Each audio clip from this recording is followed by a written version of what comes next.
मरीजों से बातचीत करने की श्रृंखला में आज मैं आपके सामने फिर से हाजिर हूँ। आज मैं बात करूंगा कानपुर से आए मिस्टर अजय गोयल और उनकी वाइफ मिसेस वीना गोयल से।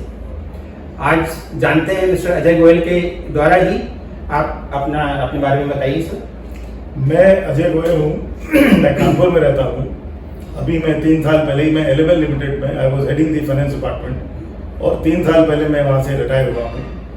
और कुछ समय से मुझे लगता है कमर में कुछ प्रॉब्लम चल रही थी। जब आप यहाँ आए थे जी, तो आपको एग्जैक्ट क्या प्रॉब्लम्स थी? मेरे को लगता है ऐसा है कि शायद 3-4 साल से धीरे धीरे करके प्रॉब्लम बढ़ रही थी। अंदाजा नहीं लगा क्योंकि मैं एक रेगुलर मॉर्निंग वॉकर था, तो मुझे न तो उस चीज़ का अंदाजा हुआ, ना मैं ये सोच सकता था कि मैं रेगुलर एक मॉर्निंग वॉकर हूँ तो मुझे सर की कोई प्रॉब्लम हो सकती है। लेकिन ऑल ऑफ अ सडन अप्रैल के महीने में मेरे को थाइस के पीछे के हिस्से में बहुत ज़्यादा दर्द रहने लगा, स्टिफनेस बहुत ज़्यादा होने लगी और उसका नतीजा ये हुआ कि अप्रैल फर्स्ट वीक से मैं बिल्कुल स्टैंडर्ड हो गया। मेरा मॉर्निंग वॉक पे जाना बिल्कुल बंद हो गया। तो आपने कौन कौन से ट्रीटमेंट ट्राई किए? अब वो होने से फिर मुझे लगा कि पता नहीं क्या हो रहा है। उसके बाद मैं आई कंसल्टेड ऑर्थोपेडिशियंस। मैंने कानपुर के जो अच्छे से अच्छे ऑर्थोपेडिशियंस हैं उनको दिखाया और दिखा करके जो मैंने देखा, उन्होंने जो मुझको मेडिकेशन दिया वो बेसिकली पेन किलर्स थे और थोड़ा बहुत स्वेलिंग को रिलीज करने का जो भी उन्होंने ट्रीटमेंट किया उसको मैंने महीना भर ट्राई किया। फिर बाद में एक विजिटिंग डॉक्टर आए थे मेदांता के, उनको भी मैंने कंसल्ट किया कानपुर में और again the same treatment was repeated. इसके अलावा मैंने कुछ होम्योपैथिक ट्रीटमेंट भी लेने की कोशिश की। इसके अलावा मैंने एक पतंजलि में जाके उसका भी मैंने ट्रीटमेंट लेने की कोशिश की, लेकिन 4-5 महीने बीत जाने के बाद भी मुझे किसी तरह का कोई रिलीफ नहीं हुआ। और इसी पीरियड में मैंने फिजियोथेरेपी भी बहुत कराने की कोशिश की। मतलब आपने सारे सब तरह के ट्रीटमेंट जो भी बेस्ट पॉसिबल ट्रीटमेंट कानपुर में या दूसरी जगहों पे थे, जो भी लोगों ने रिकमेंड किया वो सब मैंने किया। तो आपको हमारे बारे में कैसे पता? मैं तो बताता हूँ, मुझे जब बिल्कुल रिलीफ नहीं हुआ, एक दिन मैं अपने पुराने कलीग के पास बैठा हुआ था कानपुर में, ऐसे ही कुछ जिक्र आया तो उन्होंने मुझे आपके बारे में कौन थे बताया, मिस्टर एस के अग्रवाल। अच्छा, हमारे कलीग थे पुराने एलेवेल के।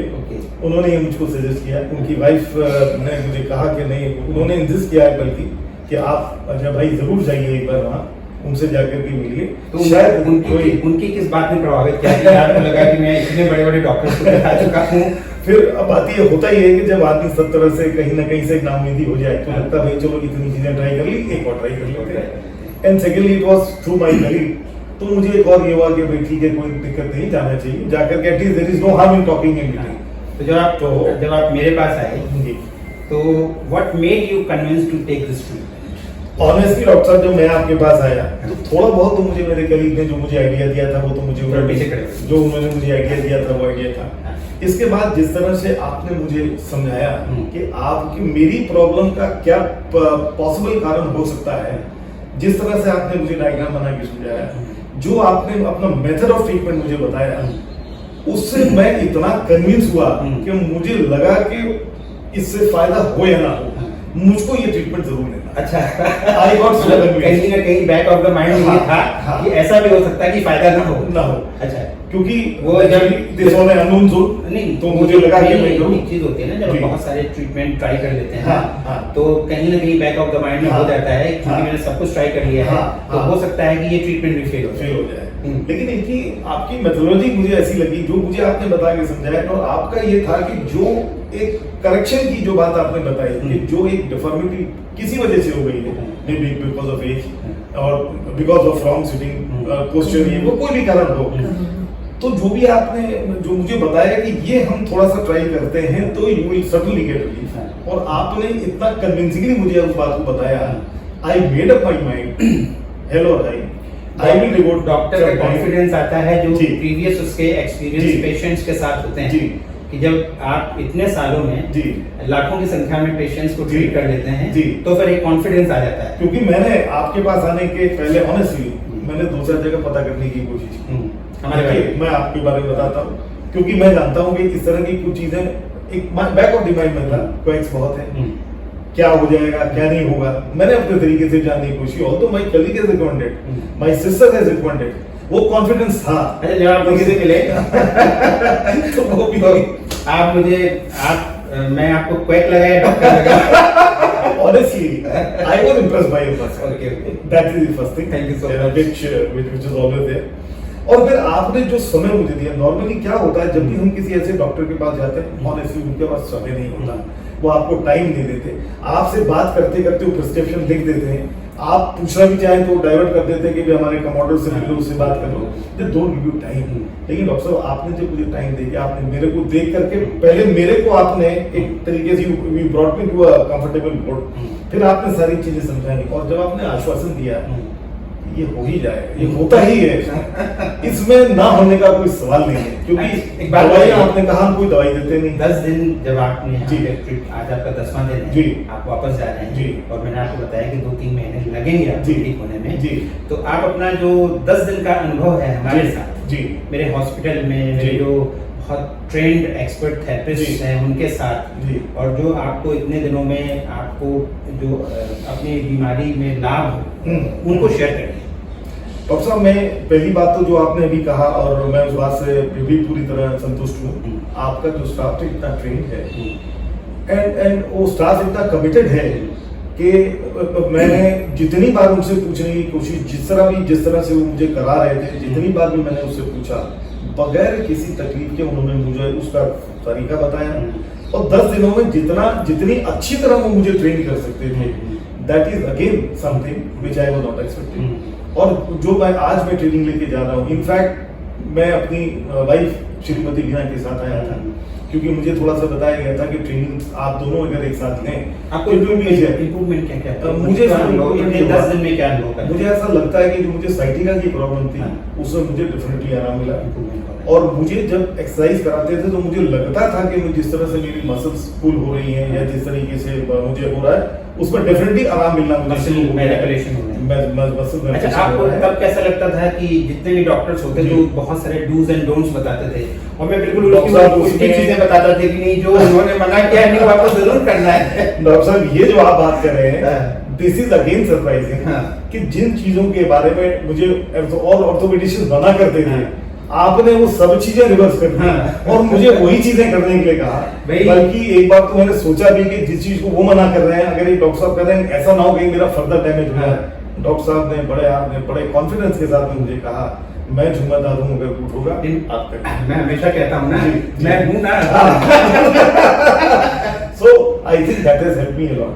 और आज मेरे को जाना है यहाँ से 10 दिन की ट्रेनिंग लेके जा रहा हूँ and honestly I am going with full satisfaction और एंड फर्म बिलीफ फ्री मैं ठीक हो जाऊँ। आपकी जो है, आपकी तो बात हो गई जी, आपके फर्स्ट हाफ ने जो आपको सहयोग किया है जी, उसको आप नकार नहीं सकते हैं। नहीं नकार सकते हैं। मैडम ने इस एज में, जी, ठीक है ना, जी, जनरली यंग एज में भी लोग रिलैक्सेंट होते हैं अपने फैमिली मेंबर्स के लिए कि वो ट्रेनिंग नहीं लेते हैं और उनके अंदर कॉन्फिडेंस नहीं आता है कि वो ट्रेन भी हो सकते हैं। और मैडम ने इस एज में जो ट्रेनिंग में कमिटमेंट दिखाया है, 10 डेज में ये बिल्कुल परफेक्ट थेरेपिस्ट बन गई है। और मेरे साथ इन्होंने जिस तरीके से आपको फीस देनी पड़ेगी इस ट्रेनिंग के 10 लाख रुपए चार्जेस। बिल्कुल देंगे चार्जेस। और एक बड़ी इंटरेस्टिंग चीज की मैडम ने जब यहाँ आई जी, तो इन्होंने बोला कि गोयल साहब रोज 5 किलोमीटर टहलने जाते थे। हाँ, ठीक है ना, तो इनको ये हो गया और मैं तो बिल्कुल घर में बैठी रहती हूँ। तो मैं यही कहूंगा कि आप ब्लेस्ड हैं कि कुछ करने के बाद भी स्वस्थ हैं। बहुत कम ऐसे लोग होते हैं। बिल्कुल। और मैं गोयल साहब के बारे में बता दूं कि ये वॉक करते थे, इस कारण से इनको ये स्ट्रक्चरल केवल प्रॉब्लम हुई। मेटाबॉलिकली इस एज में भी बिल्कुल परफेक्ट है। बिल्कुल ठीक है। अगर वॉक नहीं करते, अपने लाइफस्टाइल का ध्यान नहीं रखते, अपने वेट का ख्याल नहीं रखते, अपने फूड का ख्याल नहीं रखते और इनका जो बहुत ही पॉजिटिव एटीट्यूड है वो नहीं होता, तो इनको भी डायबिटीज होती है, इनको भी ब्लड प्रेशर होता है, इनको भी मोटापा होता है, इनको भी कई तरीके की मेटाबॉलिक प्रॉब्लम्स होती हैं। तो आप जो ये 5 किलोमीटर टहलते थे, तो इनके प्रयास को आप नकार नहीं सकती हैं। आप यहाँ आपका जो अनुभव रहा उसके बारे में अगर आपको कुछ कहना है तो बताइए। मुझको तो यहाँ आकर बिल्कुल भी ऐसा फील नहीं हुआ कि मैं बाहर हूँ। और आपके जो नीति डॉक्टर हैं उनका बिहेवियर, आपका बिहेवियर और सारे स्टाफ का बिहेवियर जो मैंने यहाँ देखा, ऐसा देखने को नहीं मिलता। लेकिन और ये जिस तरह बहुत से अच्छा लगा। आपने सारा समय मेरे लिए लगाया और जिस तरह से इतना करके आपने ट्रेनिंग ली, और अब आपको ही मुझे घर में 2 महीने ये एक्सरसाइजेज करानी है, उसके लिए आप पूरी तरह तैयार हैं आज। इससे बड़ी बात तो नहीं है। I'm very देखिए proud of you। सबसे बड़ी चीज है ना जी। कि अभी तक रोटी का कर्ज था हाँ। और अब आपको जो है एक आपके साथ एक फिजिकल थेरेपिस्ट की तरह भी काम करेंगे। बिल्कुल करेंगे। तो आपके ऊपर जो कर्जे चढ़ रहे हैं, जी हाँ, जी तो हाँ। आपने क्या सोचा, वो सारे कर्जे कैसे उतारेंगे? ऐसे ही उदाहरण ये मुझे वो घुमाने ले जाते हैं, तो पूरा आज ध्यान रखते हैं। आज जब सुबह लोहिया पार्क हाँ गई, जी। तो आपको लगा कि आपको भी वॉक पे जाना गोयल साहब के साथ जाना चाहिए? हाँ जी, मैं वैसे मसूरी में रहने वाली हूँ, लेकिन मैं शुरू से ही मेरी मदर वगैरह कहती थी कि चलो घूमने, मैं जाती नहीं थी। वो मेरे को हैबिट पड़ी हुई है। कानपुर में आके मेरी 3 बेटियां हैं, उनको देखना होता था। फिर अभी जब गोयल साहब ठीक हो जाएंगे ना, हाँ जी। तो मैं प्रॉमिस करता हूँ कि मैं भी कानपुर से हूँ। हम्म। मेरा हार्ट एंड सोल जो है ना वो कानपुरिया है। कानपुरिया है। जहाँ गोयल साहब टहलने जाते हैं, मैं वहीं वॉक करने जाता था। हाँ। तो उस जगह से भी मेरा सीएसए से बहुत ज्यादा सीएसए और जो एसपीटीआई कैंपस है, तो जब मैं मेडिकल स्टूडेंट था तो मैं वहाँ पे टहलने जाता था, रेगुलर मॉर्निंग वॉकर था। तो हमारा बड़ा इमोशनल अटैचमेंट है। तो ये थे हमारे साथ मिस्टर एंड मिसेस गोयल। मैं पूरी उम्मीद के साथ कह सकता हूँ, और इनको इम्प्रूवमेंट होने भी लगा है कि 2 से 3 महीने में बिल्कुल नॉर्मल लाइफ लीड करेंगे और कोई भी डूज एंड डोंट्स नहीं होंगे। ये बिल्कुल एब्सोल्युटली नॉर्मल लाइफ लीड करेंगे। बहुत आसान सा ट्रीटमेंट है। जो भी पेशेंट्स हमारे PIVD या स्लिप डिस्क के हमारे पास आते हैं, तो उनमें जनरली मसल स्पैज़म होता है और डिस्क बल्ज के कारण वहाँ से जो नर्व रूट पास हो रहे होते हैं उन पे कंप्रेशन होता है। तो बहुत ही सिंपल मेथड्स हैं। हम लोग उनके माध्यम से जो लो बैक में मसल्स हैं उनके स्पैज़म को रिलीज करवाते हैं। जैसे ही स्पैज़म को रिलीज करवाते हैं तो स्पाइन का नॉर्मल कर्वेचर स्टैब्लिश होने लगता है। इसके बाद फिर स्पाइन को डीकम्प्रेस करते हैं। तो हमारी जो डिस्क की एक प्रॉपर्टी होती है कि उसमें 84% जेली लाइक होता है, जो सेंट्रल पार्ट न्यूक्लियस वाला पार्ट होता है, और जो पेरिफेरल पार्ट होता है, बाहरी आउटर लेयर होती है, वो 16% कार्टिलेजिनियस होती है। तो जैसे ही हम डीकम्प्रेस करते हैं तो एक नेगेटिव प्रेशर जनरेट होता है, तो एडजेसेंट जो हमारे टिश्यूज हैं वहाँ से गश के साथ वहाँ पे रिहाइड्रेशन शुरू हो जाता है। और जैसे ही हमारी डिस्क रिहाइड्रेट होती है तो जो बल्ज पार्ट है वो धीरे से अपनी जगह वापस आने लगता है, मींस रिट्रैक्ट बैक होता है और वो नर्व कंप्रेशन रिलीज हो जाता है। जैसे ही नर्व कंप्रेशन रिलीज होता है तो हमारे जो पैरों में जाने वाला दर्द है, नंबनेस, टिंगलिंग, पेन, ये सारी चीजें ठीक हो जाती हैं। और जो लो बैक पेन है लो बैक मसल्स के स्पैज़म के कारण। तो जैसे ही low back muscle spasm release होता है तो लो बैक पेन भी ठीक हो जाता है। और ये कुछ लोगों में रिजल्ट्स बहुत फास्ट आते हैं, लेकिन जैसे जैसे एज बढ़ती जाती है तो समय थोड़ा सा लग सकता है ठीक होने में, लेकिन रिजल्ट सभी पेशेंट्स में आते हैं।